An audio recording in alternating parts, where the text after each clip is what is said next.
Como ter uma oração eficaz? Este é o segundo vídeo da série inspirado nas parábolas que Jesus contou em Lucas 18. E ele usou 3 personagens. Nós podemos tirar princípios preciosos sobre a oração. No vídeo passado nós falamos sobre a viúva, que era desprovida de recursos, e nós entendemos que nós temos que estar desprovidos de nosso próprio merecimento, de nossa própria capacidade de confiarmos na obra de Cristo e não na nossa obra.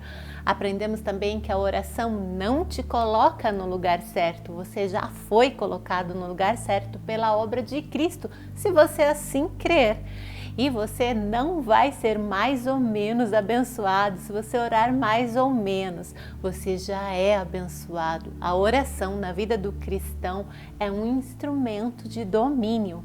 Se você não assistiu ao vídeo anterior, vou deixar aqui para que você assista depois e entenda melhor sobre o que nós estamos falando. Hoje nós vamos seguir com o exemplo do publicano. Em Lucas 18, dos versículos de 9 a 14, nós lemos: há alguns que confiavam em sua própria justiça e desprezavam os outros. Jesus contou esta parábola. 2 homens subiram ao templo para orar. Um era fariseu e o outro publicano. O fariseu, em pé, orava no seu íntimo: Deus, eu te agradeço porque não sou como os outros homens, ladrões, corruptos, adúlteros, nem mesmo como este publicano. Jejuo 2 vezes por semana e dou o dízimo de tudo quanto ganho. Mas o publicano ficou à distância, ele nem ousava olhar para o céu, mas batendo no peito dizia: Deus, tem misericórdia de mim, porque sou pecador. Eu lhes digo que este homem, e não o outro, foi para a casa justificado diante de Deus. Pois quem se exalta será humilhado, e quem se humilha será exaltado. Uma evidência de que você não é justo é você desprezar o outro, porque você se acha melhor que o outro, porque a justiça verdadeira é saber que todos somos iguais. O publicano era desprovido de obras. Ele só tinha pecado para oferecer e ele se achegou diante de Deus a si mesmo. Já o fariseu não. Ele chegou diante de Deus contando todas as suas obras, conforme sua própria santidade em tudo que ele fazia. Quando chegamos diante de Deus assim, confiando em nossa própria justiça e santidade, temos muito nas mãos. E se nós temos muito nas mãos, Deus não vai nos dar nada, porque já estamos com as mãos cheias. Sabe por que aquele publicano estava se sentindo um pobre pecador? Os publicanos tinham um dos piores empregos, que era cobrar os impostos.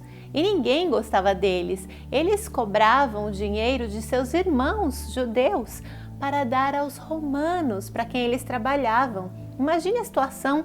Ele realmente não se sentia digno. Ele não confiava em suas obras. Não confiar em sua própria santidade, em suas próprias obras, é o primeiro passo para se fazer uma oração eficaz. A Bíblia diz que a oração de um justo pode muito, mas o justo é aquele que foi justificado por Cristo, pela obra de Cristo.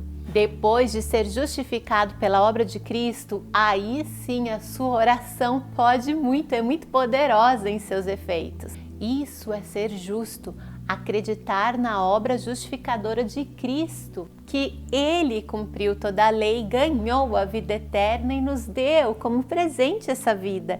E agora nós estamos nessa posição de herdeiro, de filhos de Deus. Aceitamos a obra dele e não ficamos mais querendo cumprir aquela lei para ganharmos algo em troca de Deus. Nós cumprimos sim o maior mandamento que ele deixou agora, que é amarmos uns aos outros. Nós cumprimos por amor, em gratidão. É como se você fosse uma nova criatura. E na verdade você é, não é mesmo? Agora você tem um instrumento mágico da oração em suas mãos, esse instrumento de domínio, e você pode muito.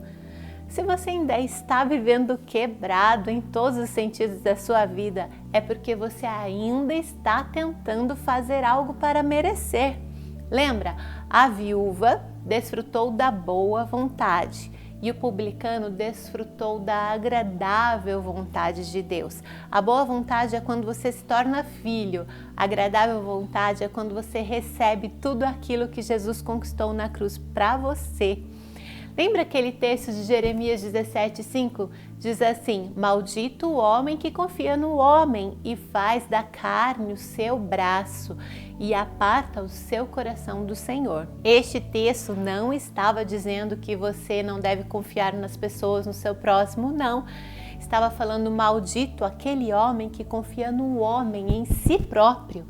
Se você confiar em si mesmo, na sua força e não na força de Cristo, você será maldito. E ele continua no versículo 6, porque será como a tamargueira no deserto e não verá quando vem o bem.